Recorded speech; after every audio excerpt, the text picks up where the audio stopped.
నమస్తే రమగారు. నమస్తే జయ. రమగారు, మనం చిన్నపిల్లలకి చిన్నప్పటి నుంచి కూడా మన ఇష్టదైవాన్ని ప్రార్థించమని చెప్తూ ఉంటాము. అంటే ఏదన్నా ఒక పని చేసే ముందు మన ఇష్టదైవానికి నమస్కరించటం, పూజ చేయటం, దేవుడికి దండం పెట్టుకోవటం, ఇలాంటివన్నీ చిన్నప్పటి నుంచి మనం నేర్పిస్తూనే ఉంటాం. అయితే కొన్ని కన్ఫ్యూజన్స్ ఉంటాయి. మనం ఒక దేవుని కొలుస్తాం, పక్కవారు ఇంకొక దేవుని కొలుస్తూ ఉంటారు. వీరికి అందరూ సమానమే అనే విషయాన్ని మనం తెలియచేయాలి. అది ఏ విధంగా చెప్పాలంటారు?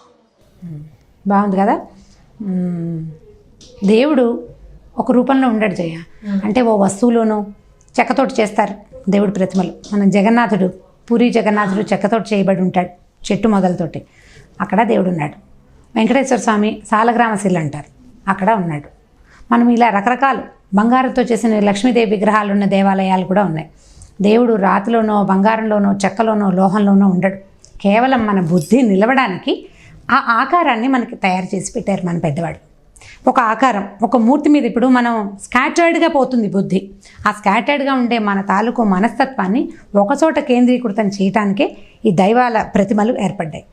రకరకాల శక్తి ఒకటే, ప్రపంచం మొత్తం ఒక శక్తి వల్లే నడుస్తుంది. అయితే ఈ శక్తికి ఎవరి కుదిరిన రూపాయలు, ఇప్పుడు ఇంతమంది అమ్మలు ఉన్నాం, మాతృత్వం ఒకటే, కానీ అమ్మల ముఖాలు వేరుగా ఉన్నాయి కదా. నీ ముఖం నా ముఖం ఒకటి కాదు కదా. నీ మాతృత్వం మాధురిమ నీకు తెలుసు, నాకు తెలుసు, కానీ భావం ఒకటే కదా. ఎవరైనా ఒకేలాగా కనవలసిందే. భగవంతుడు కూడా అంతే, మొత్తం అంతా ఒకటే. నీకు చేతొచ్చిన రూపాన్ని, నీకు తెలిసిన రూపాన్ని ఇష్టదైవం అనుకుంటాం.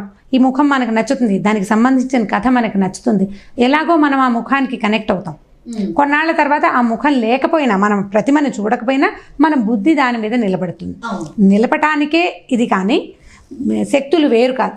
ఏ దేవుడైనా ఒకటే. అయితే దీనికి సంబంధించిన కథలు కనుక మనం కొన్ని చెప్తూ ఉంటే బాగుంటుంది. ఇప్పుడు అన్నమాచార్య కీర్తనలు వింటారు, అవన్నీ వెంకటేశ్వర స్వామి గురించి అనిపిస్తాయి.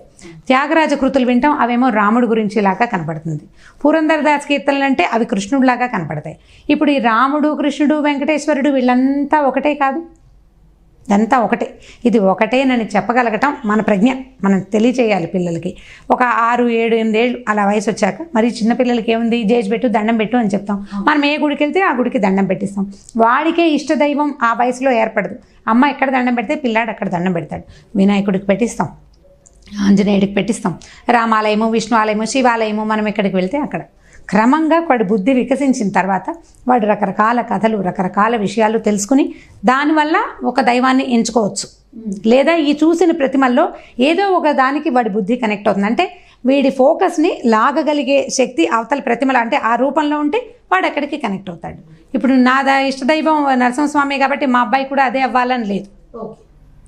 వాళ్ళు ఇంకొకటి అసలు వ్యక్తులకి కూడా కనెక్ట్ అవ్వచ్చు. భక్తి ఇక్కడ అక్కడ అని ఎక్కడైనా చేసేయచ్చు. ఇదే ఉండాలి అనే నియమం అసలు లేనే లేదు.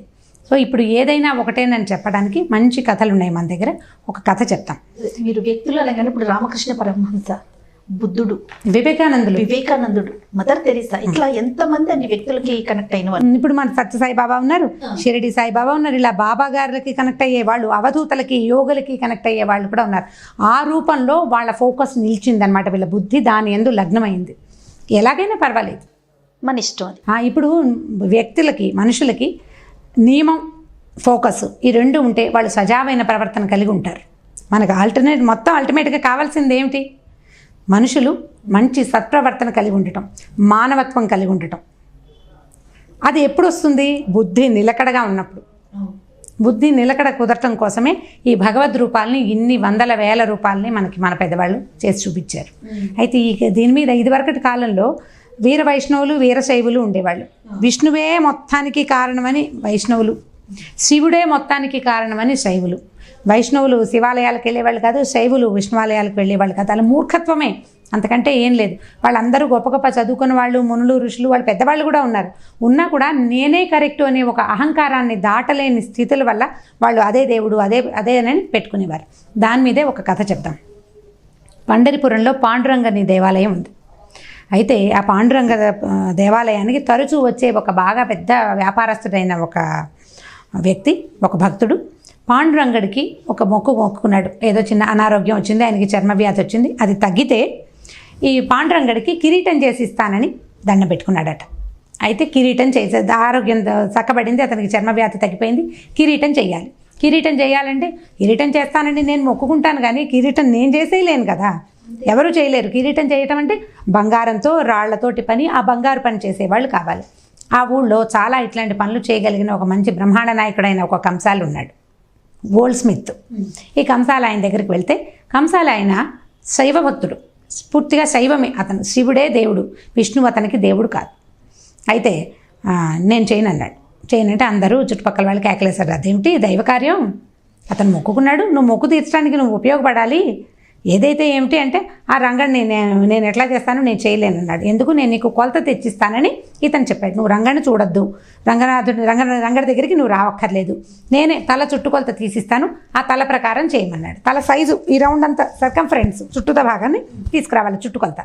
సరే ఇతను ఏం చేశాడు, గుళ్ళోకి వెళ్ళి ఈ రంగడిని పాండురంగడు అందరూ ముట్టుకోవచ్చు, ఓకే, ఈ మా దేవాలయంలోకి అందరూ వెళ్ళకూడదు అలాంటి నియమం లేదు, భక్తులు ముట్టుకునేందుకు అవకాశం ఉంటుంది.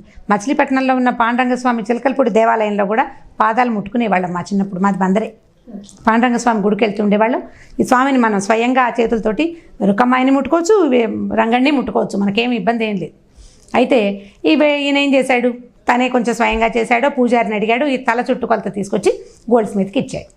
ఈయన చేసి ఇచ్చాడు ఒక కిరీటం. ఈ భక్తుడు ఏం చేశాడు, ఈ కిరీటం పుచ్చుకెళ్ళి రంగడికి పెట్టించేసరి కల్లా రంగడి నెత్తి మీద ఒక మూలకు ఉందట, అది అక్కడి నుంచి తల మీద పెట్టేసరి కల్లా తలకి పట్టకుండా ఒక పక్కనే తల భాగం అంతా ఉండిపోయింది, తల మీద నుంచుంది కానీ తలకి కరెక్ట్గా కూర్చోాలి. ఈ భక్తుడి కోపం వచ్చింది, ఏమయ్యా అంత బంగారం ఇచ్చాను, అన్ని వజ్రాలు ఇచ్చాను, బోల్డ్ కెంపులు ఇచ్చాను, ఇలా చిన్నది చేసావు అని పోట్లాడితే ఈసారి పెద్దది చేసి ఇవ్వమన్నాడు. ఈసారి గోల్డ్ స్మిత్ మళ్ళీ ఓ వారం 10 రోజులు దాన్ని మొత్తం కరగబెట్టి రాళ్ళని జాగ్రత్తగా తీసి మళ్ళీ చేసి ఇచ్చాయి. ఈసారి పెడితే రంగడి నెత్తి మీద నుంచి కిందకు వచ్చేసింది, ముఖం కవర్ అయిపోతుంది, లోపలికి వెళ్ళిపోయింది, ముఖం కూడా నిండిపోయింది. అందులోకి వెళ్ళేసరికల్లా ఈ భక్తుడికి ఒళ్ళు మండిపోయింది.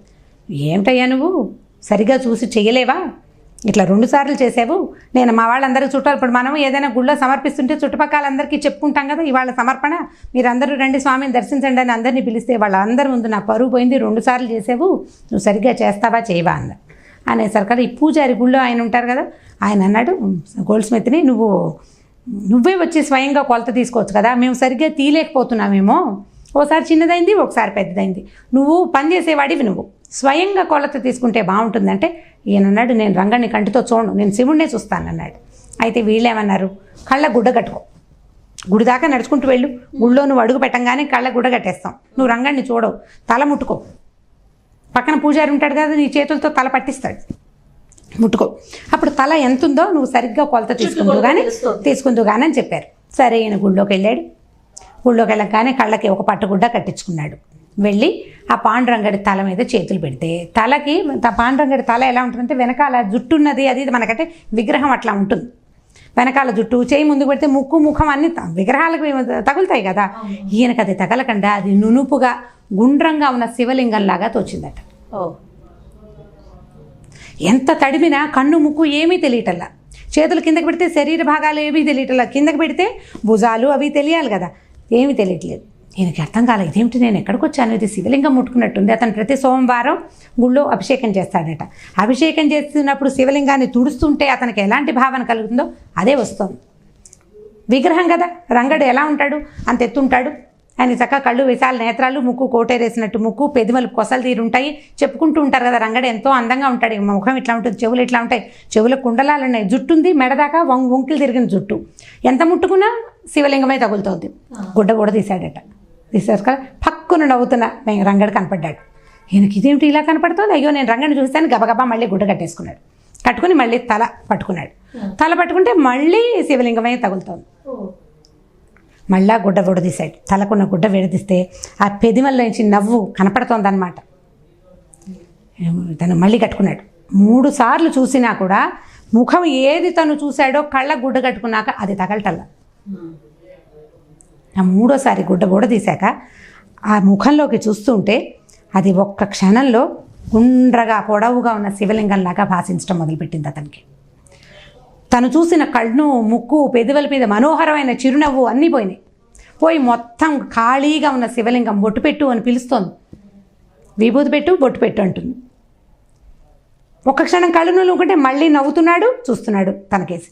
దాంతో ఈయనకి లోపల నుంచి ఒక ఉద్వేగం వచ్చిందనమాట. అయ్యా నువ్వెవరో నాకు తెలియటం లేదు, రంగడన్నారు, నువ్వు లింగడిలాగా ఎందుకు కనపడుతున్నావు నాకు, నువ్వు ఎవరో నాకు చెప్పంటే పెదిమలు సాచి నవ్వాడట రంగడు. అప్పటిదాకా ఆయనకి కొంచెం కొసలు తిరిగి నవ్వు కనపడుతూ ఉంటుంది ముఖంలో, బాగా విశాలమైన నవ్వు వచ్చింది. వచ్చేసరికి ఇతనికి అర్థమైంది, అది ఇది కూడా నేనేనని చెప్తున్నాడు.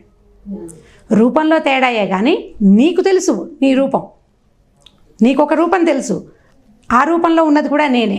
ఇప్పుడు వీళ్ళంతా నువ్వు చూస్తున్నారు, నువ్వు కొలత తీసుకోవడానికి వచ్చావు చూడు, అది కూడా నేనేనని భగవంతుడు అతనికి ఆ నవ్వుతోటి తెలియజేశాడు. అక్కడి నుంచి ఈయన వెంటనే రంగడికి పాదాలకు దండం పెట్టి కొలత తీసుకున్నాడు. తర్వాత అసలు రెండో రోజే ఒక్క రోజులోనే కిరీటం తయారు చేసేసాడట. చేసి స్వయంగా నేనే పెడతానని అడిగి ఆ పాండురంగడికి ఈ లింగాన్ని, ఈ కిరీటాన్ని సమర్పించాడనమాట. ఆ కిరీటం ఇప్పటికీ ఆయన తల మీద ఒక కిరీటం ఉంటుంది, వారానికి ఒకసారి పెడతారట. ఈ కంసాలు చేసింది. ఆ తర్వాత అతను బయటికి వెళ్ళి ఇతను నాకు ఇట్లాంటి అనుభవం కలిగిందని చెప్తే చాలామంది వీరశైవులు ఈ రంగడి గుడికి రావడం మొదలుపెట్టారు, పాండురంగడిని చూడడం మొదలుపెట్టారు. పండరిపురంలో అసలు కులమత విచక్షణ లేదు, జాతి విచక్షణ లేదు, అందరూ వస్తారు, ప్రతి వాళ్ళు ఈయన్ని ముట్టుకుంటారనమాట. సో ఈ రకంగా మనం పిల్లలకి ఇలాంటి కథలు కనుక చెప్తే, రూపాలు తేడా అయినా అందులో ఉండే శక్తి ఒకటే. భగవంతుడు మనని ముందుకు నడిపించడానికి ఉంటాడు. మనకి ఏదో ఒకటి మనని నడిపించాలి, మన కథ నడపాలి కదా.